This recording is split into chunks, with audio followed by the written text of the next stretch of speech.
We now have confirmation that the meeting is being recorded. So with your permission, Chair, I'll take this adherent for the meeting of the Clydesdale Area Committee of the 8th of June 2021. Councillor Allison, I see that you're here. I also see that Councillor Corbett is here. Councillor Greenshields.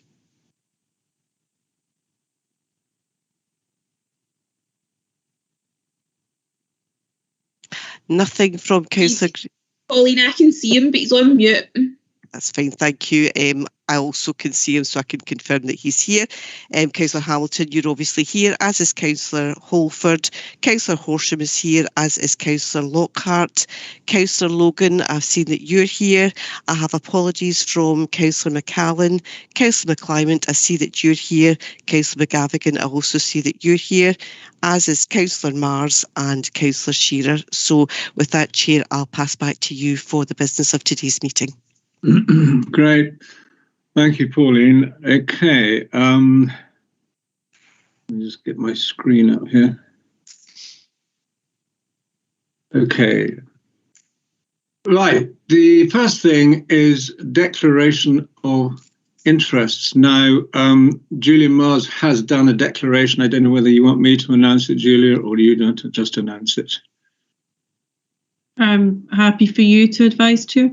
Right, Julia Mara has announced that she won't be taking part in item 5.2.1.1a about the Kirkfield Bank application for the Homing and Sporting Club. Okay, are there any other declarations of interest?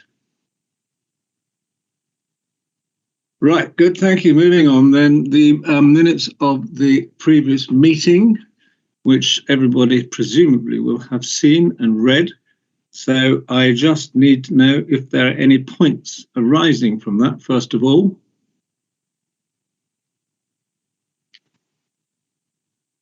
I see nothing. In which case, I will move that those minutes are accepted. I'll second them, Chair. Thank you. Okay, now we move on to the section on the Scottish Fire and Rescue Service. This is a presentation by the station manager, George Kirkcaldy. And so I will hand the floor over to you, George, and thank you for coming. Thank you, Councillor. Firstly, can I just introduce myself? I'm George Kirkcaldy. I'm Station Commander for Carluke and Lanark Station, and I've got responsibility for the Clydesdale locality. I've only just moved into the area since April, so I'm still getting a bit of a grasp of the different parts of Clydesdale area. I've moved up from Dumfries and Galloway. So basically, I'd just like to present the figures for the previous year. Please bear in mind that the figures that are provided are they are accurate, but obviously due to the pandemic, they may be a bit not as high as previous years. So as I say, but that's a positive. So as I say, I'll try and bring up the screen and show you the figures as we start to move through them. Okay.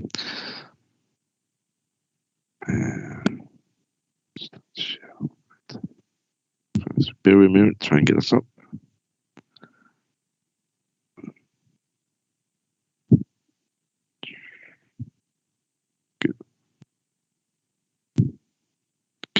Sorry, could possibly you bring that screen, the document up if it's possible, if you have it. I'll have a look. My side doesn't seem to be wanting to be playing the game. If you want to keep trying, I'll certainly try from my end. No problem. Let's see if I can find that.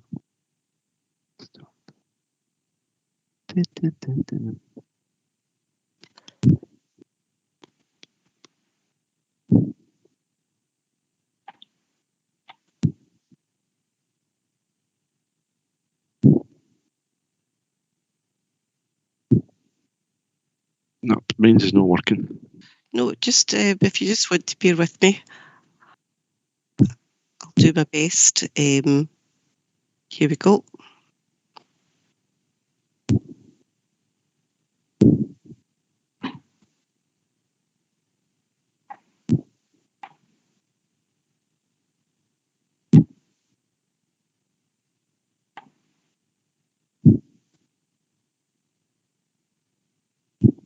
I'm not actually seeing the. Bear with me, I'm trying to see if I can see it. I think I can find it now. Is it? Can you see it now? It should start to show up. Yeah. Okay, thanks very much. So you can see that. Sorry for the hassle there. So basically, obviously, we look at the 10 key indicators that we work through for the year, and these obviously see the headings there: deliberate fires, deliberate secondary fires, accidental, and so on, all the way down. I'll bring up the details. As you can see, for the previous year, we've had a 19% decrease in deliberate fires within the area, which is a positive. There has been about a slight movement between the east and north and the west and south, which is obviously shows a difference in the area. So as I say, but there's no kind of any pattern that seems to be being highlighted. Majority of the initial incidents at the beginning of the year was relating to grass fires, which previously, as I say, was quite a warm April, May last year, and so that obviously increased the number of grassland and outdoor refuse fires that we had. Moving on to the deliberate secondary fires, again, they actually remained almost static to some extent. We did have a little issue, as I said before, about the grass fires, and this seemed to be in the Abbey Green Road area of Lesmahago, which it just seemed to be spotting around the same route area, but we never seemed to, as soon as the area, the month kind of tapered off, they disappeared as the weather changed, so we never saw any more repeat tendencies at these areas. Going on to the accidental dwelling fires, again, we've had a slight reduction, and as I say, it has remained static. Other accidental fires that we've been dealing with, that has a drop of 29%. Again, it's most instances have involved, used to be obviously involved in manufacturing process, private garages and residential homes. Again, that may be to the fact that throughout the year last year, been in and out of workplaces. So therefore, this does have an impact because obviously the pandemic has caused us not to be at workplaces. Also, when you look at the fatal fire casualties, again, we've had a positive year again, no fatalities for this year again. And moving down, we had the non-fatal fire casualties excluding precautionary checkups. A lot of these incidents have been caused by generally people being distracted. They've gone in at a later stage, finding that things have been burning away or cooking away, and they've taken in a bit of smoke. So then they will then get either seen by Scottish Ambulance Service, and then they'll take them to hospital because obviously they've been affected by this smoke and fumes.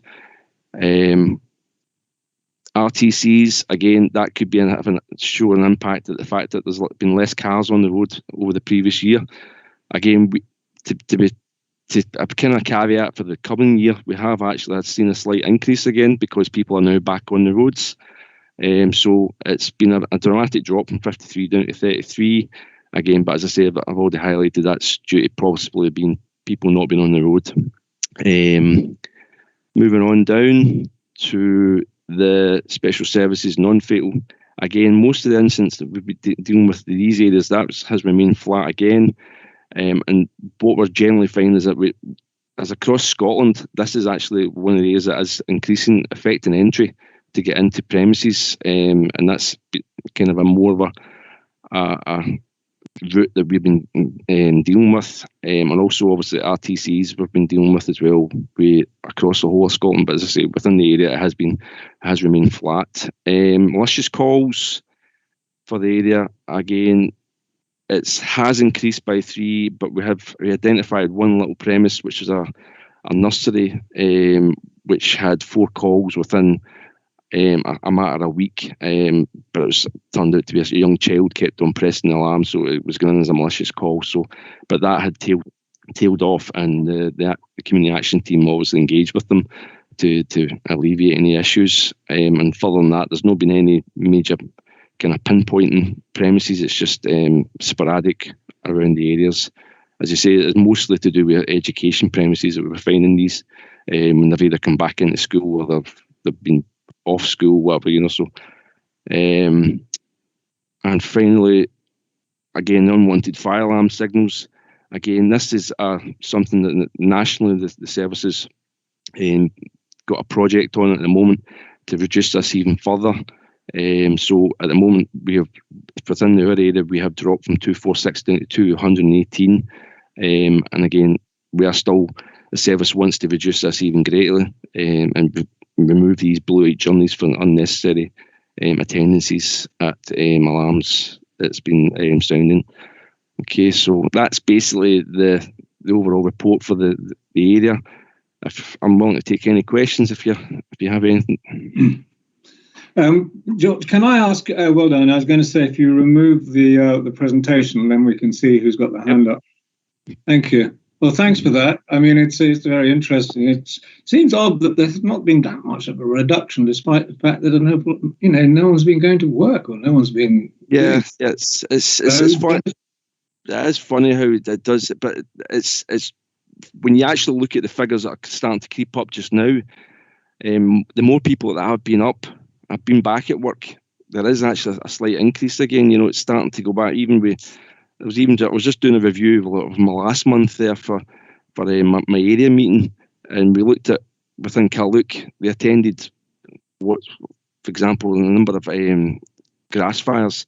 It jumped from about 50 odds down to about 18 in the space of a month. It's just really, really weird how different areas across the whole of Scotland it is. All the figures are down, but I know people aren't at work, but some people are at work, and the ones that are at work are the ones that are probably causing the mischief. So it's but other than that, I don't really know what else I can really say about the figures.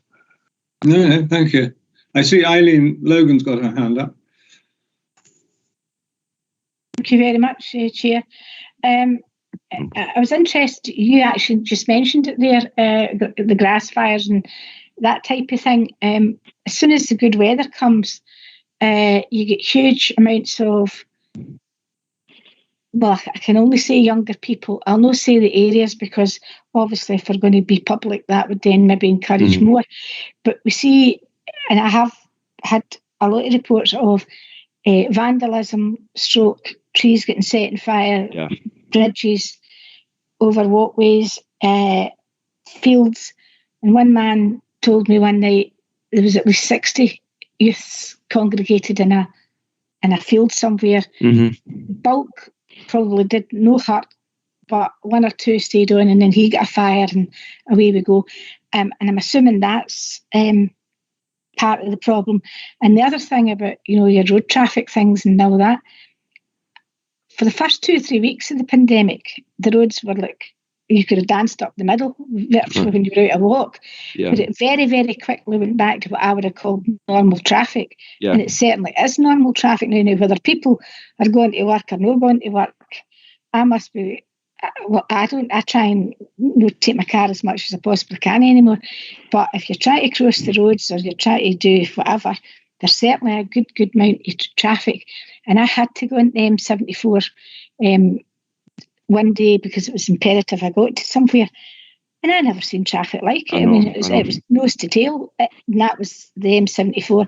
I came back the M8. I was at Clydebank at the hospital actually, and then I went back with M8, and I thought, oh, this is just as bad. So the traffic is there. Where they're going or what they're doing, I don't know. But I think the good weather also doesn't help for the sporadic fires and the various bits of mischief, for want of a better word, that folk get up to. I think there's another aspect is that with the different changes, because obviously we were following Scottish Government guidance, we obviously had a lot of areas where we had to withdraw from actually and doing face-to-face, which was impacted on us greatly, because obviously we would do a lot of work in the schools, specifically around that time, around with the thematic action plan that we always dealt with around the grass fire season when we know it's coming. And we're only getting in at some points. So we're trying our best through teams and whenever the classes were in, or if we could engage with them. But again, it was almost like as soon as we went into that full lockdown, you weren't getting anywhere near the schools to speak to them. So I think that's another wee bit and also another aspect is some of the community action teams, I think that they like to get out and about in the areas to try and engage with the youths, to try and see where they are, and if they are congregating, working with other partners to try and get this message across, but again, it's, the way the youth work, they kind of are, they'll start to congregate and then they'll move from place to place. Then, as I say, it's just try to counteract that, and that's what we need to do, so they are working hard, the teams are working hard trying to engage. I think we're having an issue up at Blantyre area at the moment, but that's where the team are kind of concentrating at the moment. But at the moment, kind of Clydesdale is relatively quiet at the moment. So. Okay, thank you. I see Catherine McClymont's got her hand up. Thanks, Richard. Hi, George. We Hi have there. emailed back and forward, but now I can Yes. put a face to that name. Thank you. No, I was just wondering how the Woodstock Road closure was impacting in the service, because obviously that's a real difficult area just now. And well, I think all of Lanark's a difficult area, and if you were in contact with the roads about that. No, sorry, I haven't. I haven't been in contact with regard to that. To be fair, it's some of the areas I'm still getting to grasp of it. As I say, understanding some of the areas. I will engage with the station and to find out if it's any ongoing issues with it, or have had any issues. No, I just wondered if you'd had any feedback from your fire crew, because it's obviously nose to tail in Lanark most days, and the Woodstock Road being closed. But I just wondered if there was an issue there. To be fair, they haven't had any issues raised by the crews. I am due to have a watch commander meeting anyway, and I will raise that with them. But as I say, they're generally they're a good bunch of watch commanders who, if there is a problem, they'll raise it with me straight away. So, but unfortunately, I haven't had anything back from at the moment. Any other questions then for George? Anybody got anything? Right, well, George, thank you for that. That's very good. Good rundown. Oh, hang on, Eileen. Yeah, no, sorry, this is completely different. It was just I was speaking to somebody the other day, as I am wont to do when I'm out and about. For hours, I have to tell you, can boot my house. Anyway, I was up near the Carluke fire station. We've got the retain station. You always get this, and then you get it in the Facebooks and the other social media. But this person and his wife said, "Oh, are they closing that?" And I said, "No, to my knowledge, no." I said, "It's a very well-run station and a very needed station." I says, and I sat in another committee in the council where a lot of things come through. I says, "I certainly haven't heard it." So I'm assuming that I'm right enough that there's nothing on the radar about, retain stations or anything like that. No. The service have done a review and they have looked at station, but see where Carluke sits, they are a very, very busy station, and they were a big hole in the service if they were removed. And as I say, they are. I would just say, I'm not saying that. As I say, I wouldn't say this would go ahead, but some of these, they look at reviews and sometimes even look at the station to be a point of, could they actually upgrade it to a whole-time station? That's how busy they are, so they are doing a lot of runs into the law and into the North Lanarkshire area, which I'm assuming you're all aware of, that we are becoming one Lanarkshire area as a service. So obviously that's how that'll impact on that, as I say, but the station, no plans, nothing. No. They sit very well where they are, and they're a very busy station. Yeah, I thought that. Thank you. No problem. Okay, if there's nothing else, then George, thank you very much. You're welcome to stay and listen to our deliberations, but I suspect you may feel quite happy to leave us. Thank you anyway. Thanks for your time, councillors. Thank you. Okay, great. Now then, what are we on next? Play scheme grant applications. They are, as you see in the in item 4. I think it's item 4, is it? Yeah, right. Here we go. Now you've got 2 there, and one of them has been withdrawn. There's one for Lanark Universal Connections, and the Stanmore House Play scheme has been withdrawn. So we're only just approving the first one, which is the Universal Connections. Does anybody have any points they want to raise about that? Eileen, yes. Oh, golly. Yeah, Catherine. Oh, sorry. On you go. You go first. Right, I have absolutely nothing to do with the amounts or anything like that. What I was actually wondering was, given the circumstances and the social distancing, etc., and what you can do and what you can't do,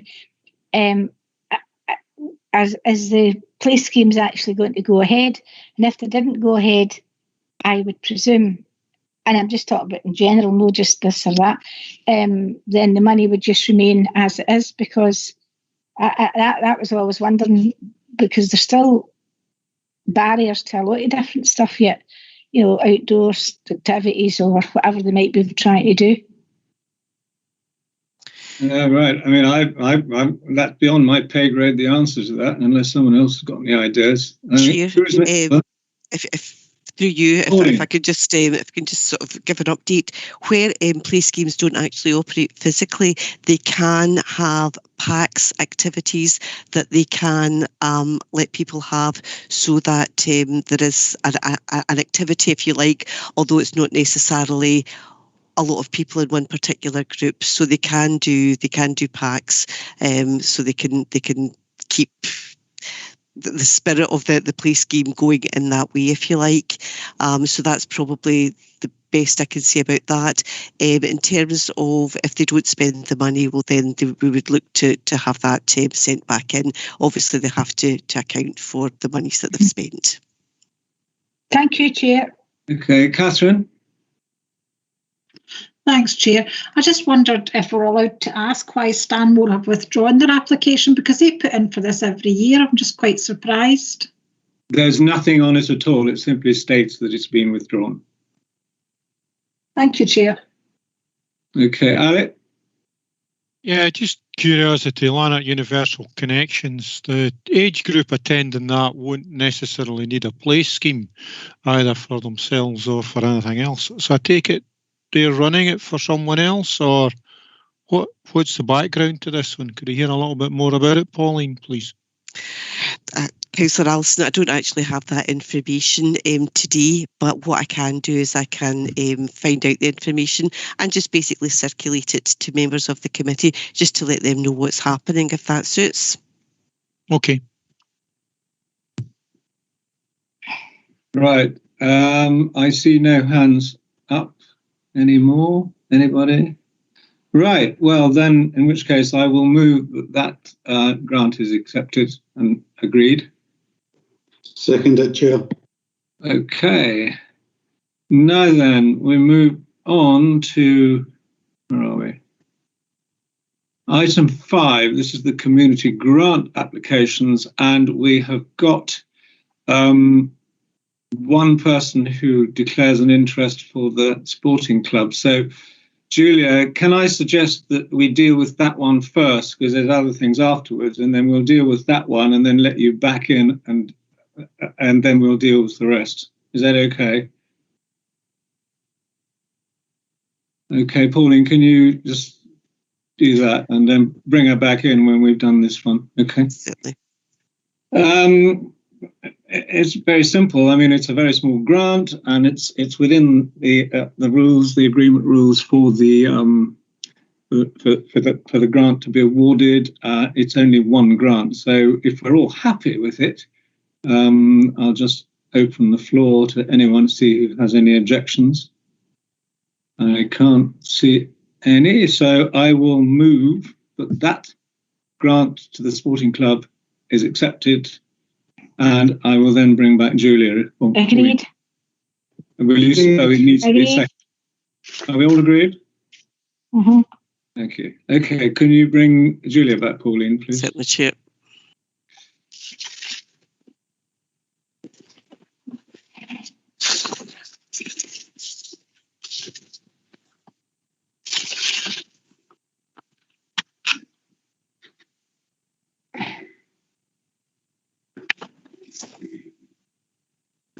Councillor Bars, can you confirm if you're back in the meeting yet? Yes, Pauline, I'm here, thanks. Thank you. Thank you. Right. Item 5, applications approved under delegated authority. This has been done without anyone else in this group being here, do we have to approve those in arrears as well, Pauline? No, Chair, those are just for noting. It's just for noting, all right. Okay. Agreed. So, okay, we're all agreed on that. Okay. Now then, we move on to another area of interest to everybody, and it has been discussed before. And I raised it and circulated it to everyone, was that because of the COVID last year, obviously quite a substantial amount of the money that was available for grant was not used. And at one stage, we applied to have it carried over to the new year. We were told that this wasn't possible. However, I now see, if you look on 6.3, which if you read it, you will see what it says. I don't have to explain it. It seems possible that the £10,090, which were unused from last year, may well be able to be carried forward. This is still to be decided at the final executive committee. I don't know whether Alex can throw any more light on this as to if it's likely, what happened, and why it suddenly appeared, because we were categorically told initially no, it couldn't be done. I think what was left after the last meeting, Mr. Chairman, was that I was to take it forward, which I did do, and got and it's been agreed basically by all the leaders. I thought it had actually went through executive already, but if it's on the next executive meeting, then I expect it to go through unopposed, because nobody seemed to have any objection to it. Fine, okay, thank you. Has anybody else got it? Anybody want to make any points about that? I don't think it's really anything important at the moment, and we will obviously see it next time round. Right, the next bit is perhaps more interesting, and that is that if you turn to, where are we? Is it listed in here, or is it just the note that we're noting? What's happened is you will all have seen the note which was circulated by, I think it was Carol and Lynn, on the subject of what we're going to, if you like, be looking at going forwards with the area committee. And I don't know whether it's anything that you actually want to discuss at this moment, because obviously it covers a fairly broad area.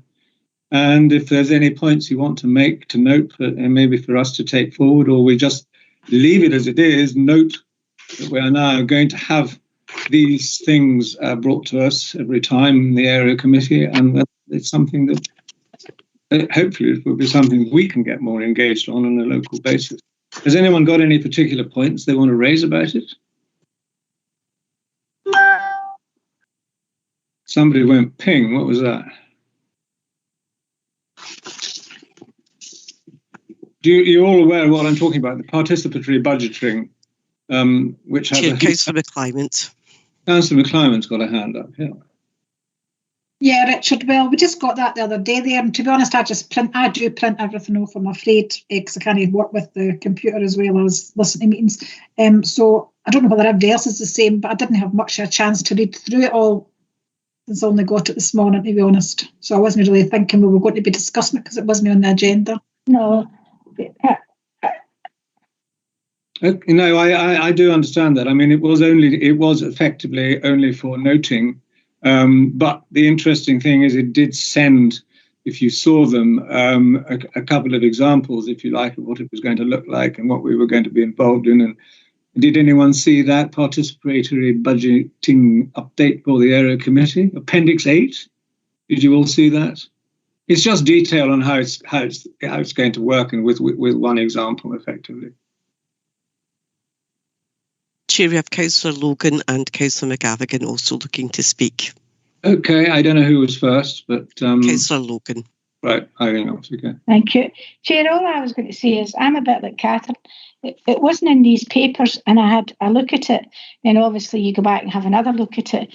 And I personally, I don't know, but my colleagues would be comfortable today, because I haven't got it in front of me and I haven't, like Catherine, run it off yet or anything like that.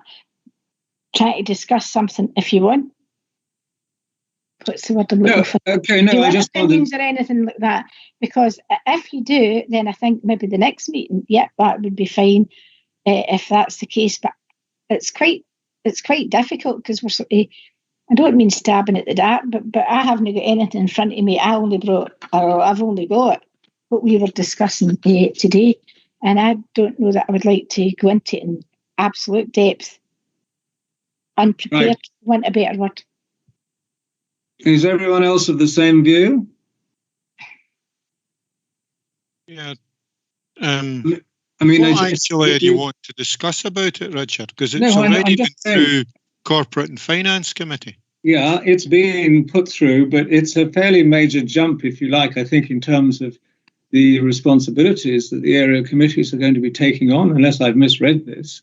And therefore, I accept that people haven't had much time to look at it. And therefore, I was only raising it because I think, it's got to be given some attention, certainly before the next meeting. And I'm not quite sure how we as a committee are now going to be roped into all of this, or what information we're going to be, what documents we're going to have to read. All of the stuff that is mentioned in this is actually quite detailed, and it is now coming to the area. Therefore, we need to be aware of what we're having to do and how we're going to do it, and what input we have on the decisions. I've got Colin was next. Colin McGavigan. Thanks, Chair. I actually welcome the participatory budgeting proposal. Well, not proposals that have been passed. We've now been in 4 years, and it was an SNP manifesto proposal was that the participatory budgeting would come into play. And it's been moulded and shaped, and we've asked year on year, and now we've actually got something. We've also asked that the area committees have more local accountability. So we're getting more accountability and more decisions to make locally for the people that have put us in place. And the SNP are standing up to their manifesto proposal of initiating participatory budgeting at a local level. So I think this is something to be very much welcomed, and will give us more say locally and more budget control locally. So I think it's a good thing. Can I just bring in one other point rather than come in later? Just through you, it's possibly something that Pauline can answer. The recording says that it's been recording for 1 hour, 10 minutes, and the meeting's been on for 35 minutes. What was recorded prior to the start of the meeting? I've noticed it in other meetings as well. It's an administration thing, but it doesn't seem to make any sense. No, through you, Chair, I agree. I think whenever we start to do anything to do with the committee, for example, the live streaming has to be invited to this meeting, and that gets invited half an hour before the meeting starts.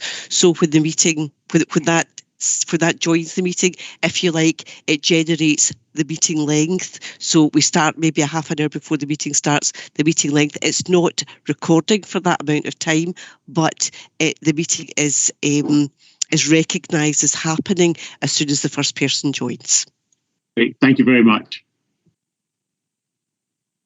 Right. Okay, Colin, thank you. I think next was Eileen and then Julia after that. Thank you again, Chair. I agree because I don't have any bother or hesitation in about the whole ethos, and I think it has been said. It is passed. It's not something that we could influence or say, oh, we don't want this. It's there, and that's fine, and it's right enough. But if and I understand this as well, if you're going to have to chair a new format of meeting with different things like that, if you feel that maybe there should be some what's the word, like us getting information, that type of thing. I have no bother about that as well. I don't think it should be today when it's just us, and I don't mean stabbing in the dark either, but when we're trying to know what to do. But if an information session is required, then that would be fine. But I don't think it's, as I say, for me personally, I'm sitting with nothing except papers that I thought I needed. And I don't think that's right. But if an information session from whoever in the administration to say, this would be your new format, this is what you'd be looking for, this is what you'd be doing, then I don't have any bother with that at all. Through you, Chair, could I maybe offer just a bit of clarification to do with today's papers, if you like? Would that be all right? Yeah, far away. Just to say that today's papers don't actually form part of the agenda for the meeting. We are aware that following the recess, area committees will be receiving reports as a standard item on participatory budgeting. There will be officers at the meeting, and officers will obviously be able to talk through particular projects and particular budgets that are being spent and proposed for investment, if you like. But today it's simply just as a taster for what's coming, to let members see the type of thing that we're looking at. It's not for decision. It's simply for members' information at this particular point. And I don't know if that's helped clear anything, but that's what's happening today. It's not for discussion, decision, or anything today. The report will take its own format, and officers will be there in the future to talk through information on the reports. Thank you, Pauline. I think that, I personally agree with Eileen. I would suggest that this is something on which it is important, not just for our area, but the other areas, that we actually do have some training, if that's a good word for it, so that we can all get a better understanding of what it is and how it's going to operate, and the responsibilities, if nothing else, that we are now going to face as area committee members. So I would just I don't know whether I'd have to move that should happen, but I would like to suggest that happens, and hopefully other people will agree with me, and then we'll go on to Julia's point. Any thoughts? Anybody? I will take that as an acceptance. If we're all agreed, ask Pauline to take it back for you. Yes, that's what I mean. Yeah. Chair, if you don't mind, my point was on that issue as well. Do you mind if I speak now? Yes. No, I do. Thank you, Chair. Yes, do speak. Thank you. I'm a wee bit surprised at the apparent ambiguity about community participation or participatory budgeting, because there have been a number of information sessions and a lot of discussion at the council in various committees and forums. My understanding, and I think that Pauline has clarified this as well, that the area committee will have an oversight duty to look at participatory budgeting, but the clue is in the name. It is for the community to decide how monies are spent, and there has been already a briefing paper, several I actually think, outlining what will be included as a first step in this direction, and also to raise Councillor McGavigan's point, the SNP administration are also delighted to have this in place after 4 years. It's not for the want of trying on our part to have other people vote along with us. As a minority administration, it was not within our gift to bring this through just as quickly as we would like, but we are absolutely delighted that the community can have their say and help us to shape local decisions in future. So thank you. Okay, I don't think there's anything else. If there is there any... there's a last point on your agenda. If you all go right to the last page, it's part of the 3 community grants, if you like, which were granted after the period. I just highlighted them, and I presume everyone has seen them, and they are presumably okay with them. I don't think we have to do anything more than just see them. We don't have to approve anything. No, Chair, those are simply the noting aspect of that report. Sorry? Those are the noting aspect of yes, that exactly. report. Yeah, that's fine. So I basically then, I've got absolutely nothing else. If there are any other urgent items of business or items of urgent business, has anybody got anything they want to raise? No, all silent. Right, brilliant. Well, in that case, everybody, thank you very much indeed for coming, and I can declare the meeting closed and ask the clerk to stop the recording.